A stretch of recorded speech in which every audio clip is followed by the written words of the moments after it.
Global business just got easier with OFX's all-in-one global money management platform. Everything you need to streamline your global financial operations with integrated workflows for global payments, expense management, and spend controls, helping you save time, money, and energy so you can spend less time playing catch-up and more time on the things that matter most.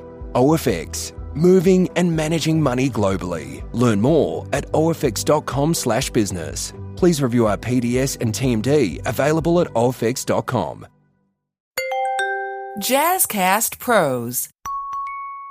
Welcome to the 200th episode of the Fearless Fridays with Maryann podcast and the last episode of the show. But more on that at the end of this episode, so make sure to listen to the end and find out what's next. I am super excited because we are doing something that I have never done before for part 2, as I'm about to dig deep into some somatic healing and integration. I have 2 amazing ladies. Hi, Maryann. I'm Kristy, and I'm the other half of Two Psychic Nobodies. And I'm Amanda, the first half, seeing as you said you're the other half. Or shamanic coaches, we like to call ourselves. So we're both coaches and counselors, and we both have actually done shamanic training with a mentor here in Australia. Yeah. So, Maryann, how do you feel about putting some statements of release? Sounds good. Yeah, okay. Okay, so Maryann, what I'll do is I'll make a statement and I'll just get you to repeat it. And as much as you can, feel into the words. And if you want to add something to it or maybe shift or change a word a little bit, the energy of the words is really important. And sometimes a certain word will land more powerfully than another. Okay. Okay. So I give myself permission. I give myself permission to have an incredible story that is my past. to have an incredible story that is my past. I give myself permission to love the colorful story that I have. I give myself permission to love the colorful story that I have. I give myself permission I give myself permission to love the teenager that I was. To love the teenager that I was. And to love the adventurous nature that she had. And to love the adventurous nature that she has. I no longer minimize my story. I no longer minimize my story. To make it palatable for others. To make it palatable for others. My story is mine. My story is mine. And it doesn't matter what anybody else thinks. And it doesn't matter what anybody else thinks. Because ultimately, it's who I am. Because ultimately, it's who I am. And I'm pretty fucking awesome. And I'm pretty fucking awesome. Yes, there we go. Big shift. Awesome. So just breathing into that. Maryann, coming back to your breath. It's like all of these beautiful new cycles ready to be birthed, and they're just behind me. And what's holding it back, Amanda, is like this net. And so I'm just going to tune into that net. And again, it's about putting words around the story in a way that suits you and not everybody else. And actually, have you ever spoken about this sort of stuff on the podcast from this particular time of your life? Some, but not in depth. Okay, so again, this is a permission thing, and the guides are actually saying it's safe to do that now if you choose to and in the way that you want to. So again, Amanda, it's more about that permission of it's time for me to be able to speak freely about this, knowing that so many of us have walked a very similar path. So it's not just about your healing, it's about the listeners and what they will also get out of it as well, which is kind of similar sort of stuff as what we're doing on our podcast. Hey, Amanda. Yeah, that's right. It's like healing for the collective, and healing doesn't always come from sitting in front of a practitioner. It can come from driving along the highway and hearing someone else's story that resonates so deeply with yours, and it takes one person to go, well, if she's brave enough to talk about this in a public way, then this gives me permission too, and it gives me the courage to let go of any fear and do the same thing. Or even just to recognize it within themselves to take the next steps that they need towards their own healing. I give myself permission to know. I give myself permission to know deeply within that it is safe to be who I am. That it is safe to be who I am. It is safe to love my own story. It is safe to love my own story. My story is my past. My story is my past. And there are some aspects of it that I can choose to leave there. And there are some aspects of it that I can choose to leave there. I give myself permission. I give myself permission to bring the parts of my story forward. To bring parts of my story forward. Into my current life. Into my current life. That I choose to resonate with. That I choose to resonate with. For the purpose of healing myself. For the purpose of healing myself. And the purpose of healing for others and the greater community. And the purpose of healing others and the community. Beautiful. There we go. Another big shift. And just a huge clearing there from the heart all the way up through that communication chakra, up through the third eye and out through the crown. And again, just focusing this time on your belly space and that deep breath in and feeling the belly rise and blowing it out. And another contract wanting to come through, Amanda, this time a birthright contract. And this is all about divine power, right? And again, being in the position that you're in, Maryann, it's about using your healing as a portal for other people's healing as well.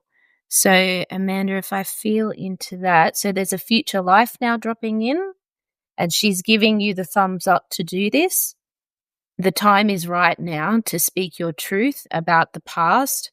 And again, it's for the benefit of the collective. Amanda, is there anything else that you wanted to add to that? Yeah, I just wanted to speak to what we're learning at the moment, Maryann, about future lives is that they are aspects of the self that we haven't fully integrated. So when you start to integrate different aspects of yourself, you basically turn into somebody new. You're adding and you're shifting and you're transmuting aspects of self. And so you come out the other side feeling different and behaving differently, and you kind of go, oh, this is what I look like now. This is how I feel now. This is who I am and how I behave now. So it's like a future self. So it gives us a slightly different perspective when, a lot of coaches talk about becoming something new and stepping into a new identity. And that can be really daunting. I want to be this person and I see all these other people behaving this way, so I want to integrate something that they have into myself. It's like, yeah, that's what you're doing, but there are already aspects of self. You already have it within you. You just need to bring it to the fore. And if you only have the capacity for a certain amount of self, then if you're bringing in something that you want a lot more and you can see how much more benefit it has for you in your life, it's going to shift something else away. So as you change your vibration and your frequency, things and people and aspects will drop away. So if you're focusing on something good that you want, it's other things and other behaviors that drop away just naturally, organically. Yeah, and just hearing that has shifted a lot of that distorted energy that I was feeling coming in. And what's dropped in on top of it, Amanda, is the power of communicating from that high heart. Right. the higher heart, Maryann, is about understanding what your highest heart's desires truly are. Yeah. So that's all interconnected when we're talking about integrating aspects of self and stepping into a new identity as you move forward into your future self. So we have to know what we want to be able to create it. And like I was saying before, if we're not brought up to know what love is, or nurturing in a good, solid environment that from our childhood, we have to figure out how to create that for ourselves. So we basically spend our lives figuring that out. And that can look like this crazy teenage behavior of tearing around and disappearing and losing nights and having relationships and them not lasting long. And I can totally relate to all of that. I did all of that myself as well. So I totally hear what you're talking about. It's all a process, a massive, massive learning process. And if that's what we're here to do, then you're doing great. You tried a lot of different things, right? That's awesome. Yeah, and as that's shifting, again, the guides are showing me it's simply about throwing down what we call a boundary of light, which is like, I want to say the energy of being unfuckwithable, right? So it's just like, this is who I am. I'm so rooted, deeply grounded in love for myself, like unconditional love for myself. It does not matter what the guy down the road thinks. It doesn't matter about that dodgy review from a listener who I didn't resonate with. It just doesn't matter anymore. It's about loving yourself so deeply that nothing else really matters. We often talk about it be like Teflon, where everything just slides off, right? Yeah. So Amanda, maybe just a couple of statements around that. Yeah. I give myself permission to know that my path, windy as it has been, that my path, windy as it has been, is part of my story, and it's colorful and wonderful. Is part of my story, and it's colorful and wonderful. I give myself permission. I give myself permission to get myself to a point where I truly would not have it any other way. Where I truly will not have it any other way. I love all aspects of my life. I love all aspects of my life. Unconditionally. Unconditionally. For it's made me who I am today. For it's made me who I am today. Beautiful. That's it. Another big shift. And this time, really clearing off any question marks over that future life. Another big clearing through that throat chakra. And this is all about expressing yourself and your story in the energy of unconditional love, and all of those beautiful new cycles of divine light now dropping in. And we'll just give the guides a minute to come in and tie everything off nicely. I give myself permission. I give myself permission to lead in my life. To lead in my life. With the energy of the high heart. With the energy of the high heart. Beautiful. And that final statement, just finishing things off. Beautiful. And they're recommending a couple of days to just let that settle, Maryann. Are you a writer? Do you journal? I'm a writer, but I don't journal. Okay.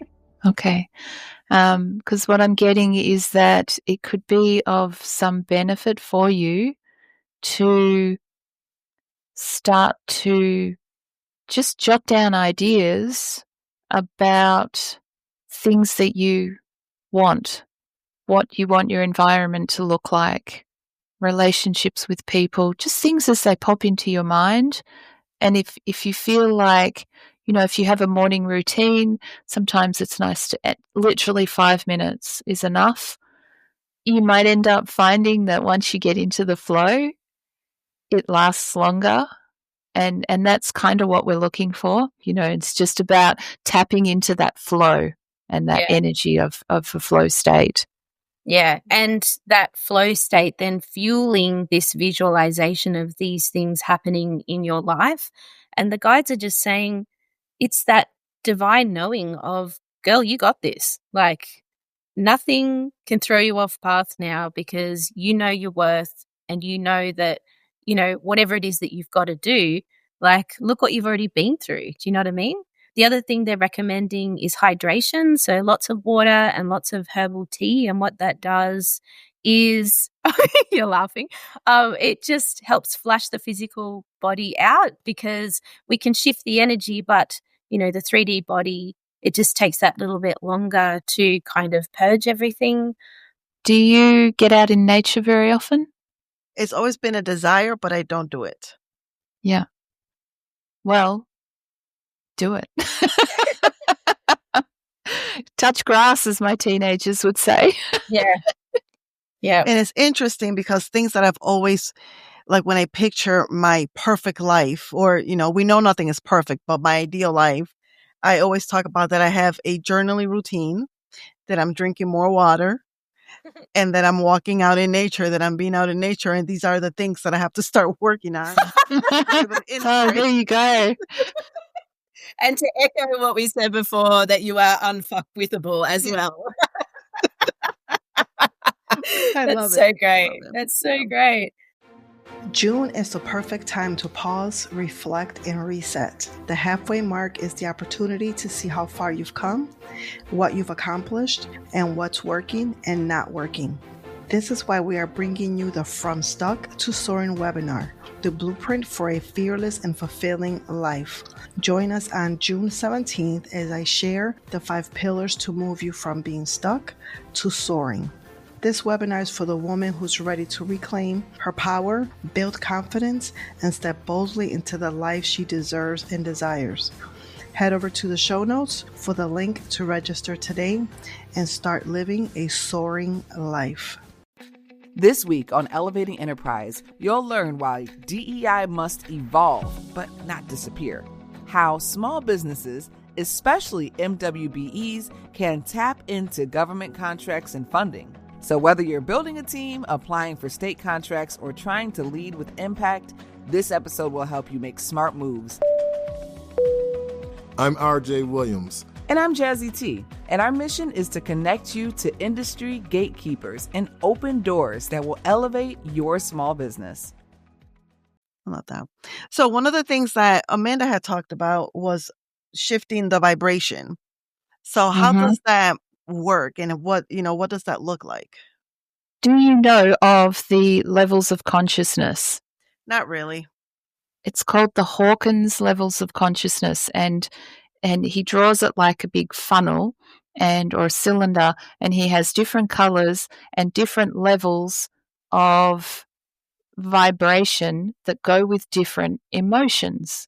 So what I find really interesting is things like guilt and shame are very, very low down, and you know how you feel, right? If you feel guilty or shameful, or you're in those sorts of emotions, versus you know how you feel when you're blissed out or happy and energetic. And, that's like, I think 200 is about where it shifts from slightly negative emotions into the really positive ones. So what I find really interesting is that anger is actually relatively high because it's a very energetic feeling, and you can bring a lot of change into your life if you're feeling angry. And so I always try and point out to people that anger can be very super useful, right? And so long as it's channeled properly and it's not just a habit that we rely upon to, put ourselves out of a situation but into a worse one. And this is what happens with a lot of women throughout their lives. And they get to a certain point where they suddenly have this feminine rage that people talk about, because then they completely change their lives, and whatever that looks like on an individual basis. And it's completely different. And all the people are in there that are in it are different, and all the environments are different. And this is the thing, when you have a different frequency, people that are on a different frequency kind of just fall away. They don't want to be around you anymore. You just go, I don't know why I liked that person before. I don't really like them anymore. And so it becomes easy to change our situation and environment and world. So, Kristy, when you have pulled the cards, Mhm. what do those cards represent? What do they mean? Yeah, so our whole card deck is basically about the chakra systems and then the masculine, feminine, inner child, and inner teen. We essentially created them to support us in the work that we do. And I'm not a big one for tools. Like I have a drum and I've used certain tools before, but I don't necessarily need it.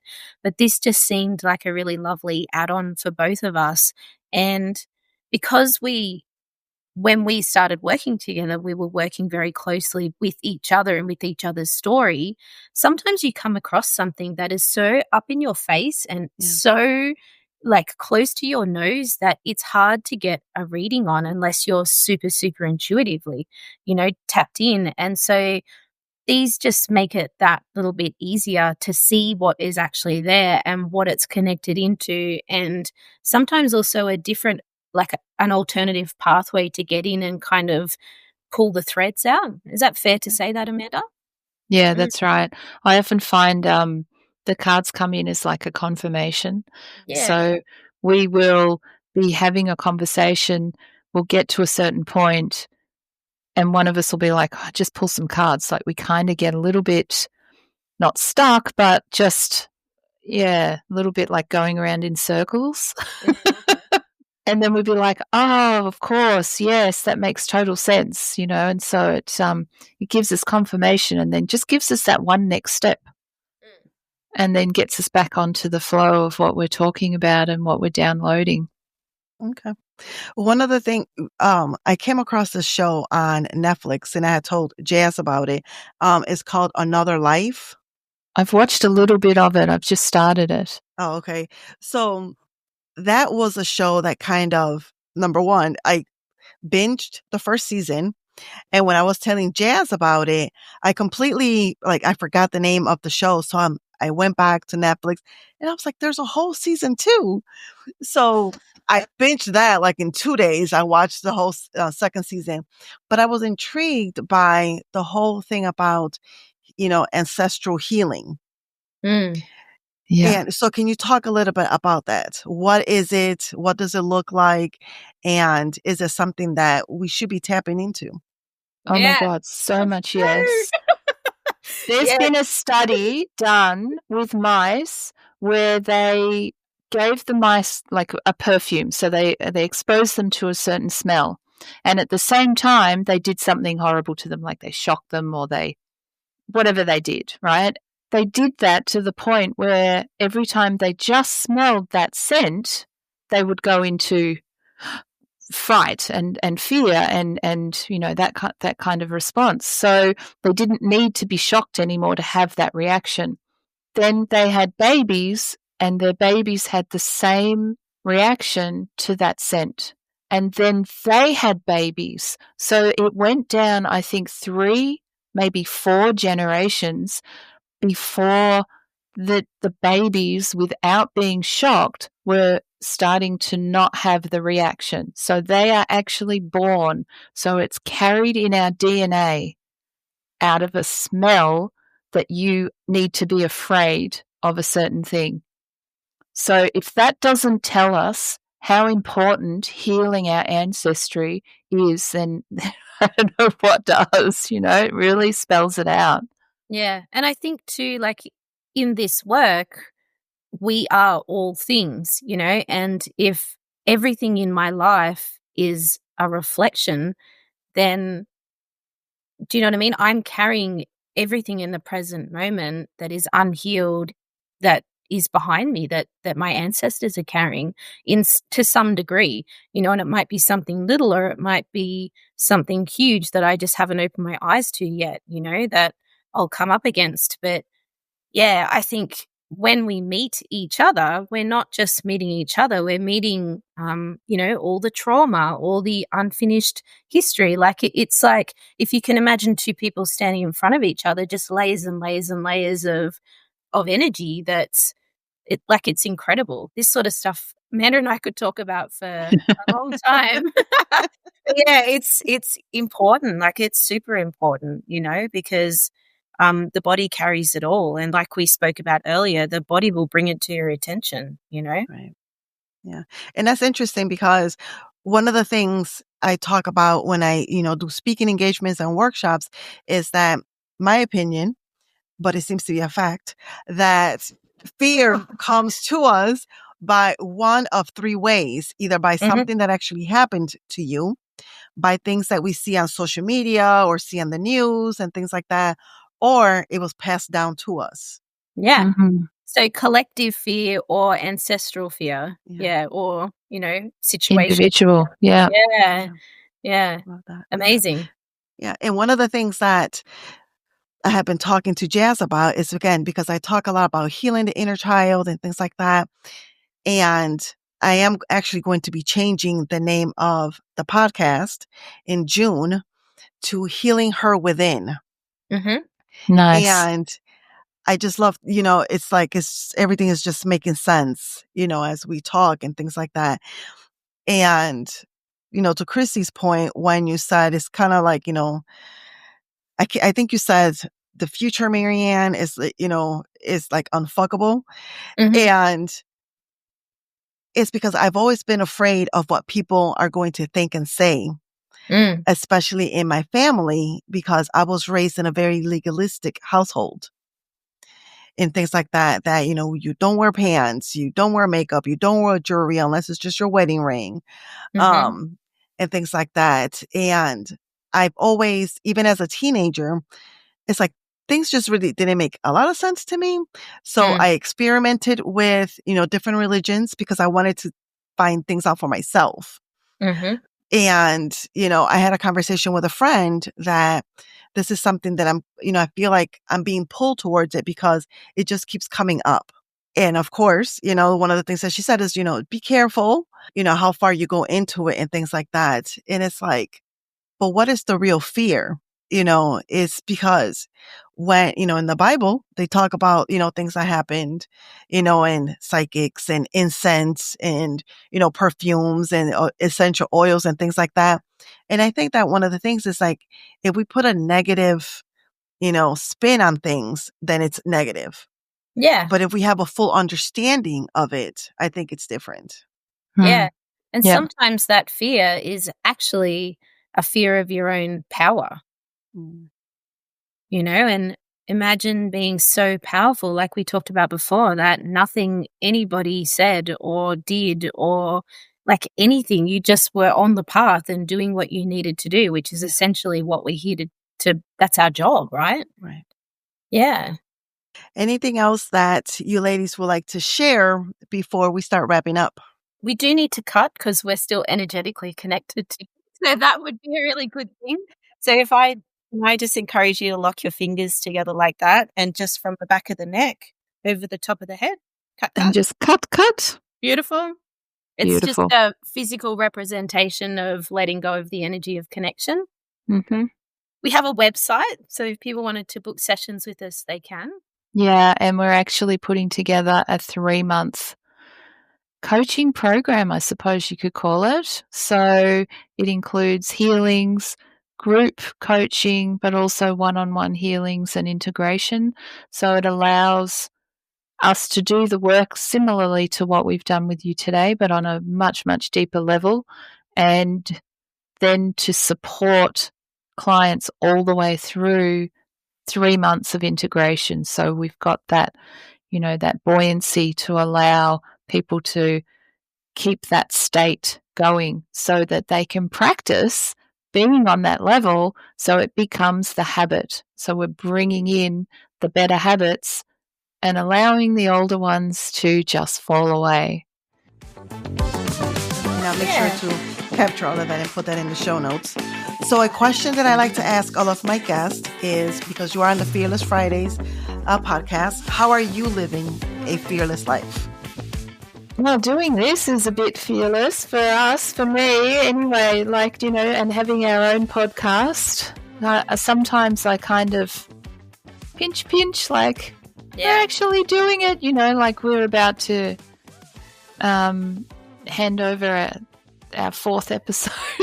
We're super newbies, but we're actually doing it. And that's it, getting out there and speaking about, like, we have these weird, super nuanced superpowers, gifts, and I'm finally speaking to it and saying, this is what I do.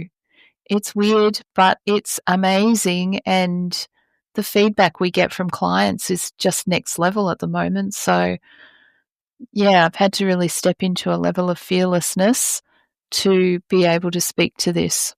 Absolutely. And same goes for me, but I would like to add, for me, it's all about coming back to unconditionally loving myself in a way that I've never done before.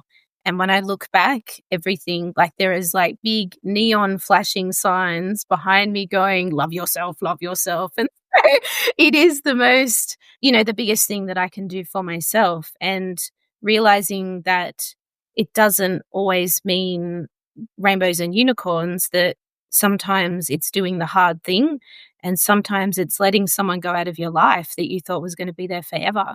But just, collecting the wisdom along the way and knowing that I'm finally doing what I need to do, not just for me, but for my children as well. And hopefully being a role model. Like, the world is set up to keep us separate from ourselves, and that everything is outside of ourselves. So I think this is definitely the most badass thing that you can do, is just love yourself unconditionally. So, yeah. I love that. Well, thank you so much, ladies. This has been amazing. You are so welcome, Maryann. It's been really wonderful to join you today.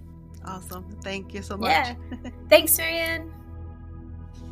Oh my goodness, that was absolutely amazing. And that's why I wanted to end this podcast by starting my healing journey. We are moving into a brand new name with a brand new look and all new content that's all about healing her from within. You already subscribed to the RSS feed, so all you have to do is come back on Friday, June 6th, as we are taking next week off. I'm excited for what's to come, and I'm sure you will enjoy what's coming. We are digging deeper into healing, various types of healing modalities, and more. I want to thank you for supporting and subscribing to the Fearless Fridays with Maryann podcast. I'm truly in awe of how far we've come. But sis, this is just the beginning. Make sure to come back on Friday, June 6th. So you're having a baby. Congratulations! While it's a joyous occasion, this life-defining moment brings with it anxiety, especially when it comes to all the stuff you need. In this episode, I'm sharing real talk tips on making space for the newest member of your family before they arrive. Subscribe to Declutter Empress Radio on the Jazzcast Pros Network. New episodes every last Tuesday of the month.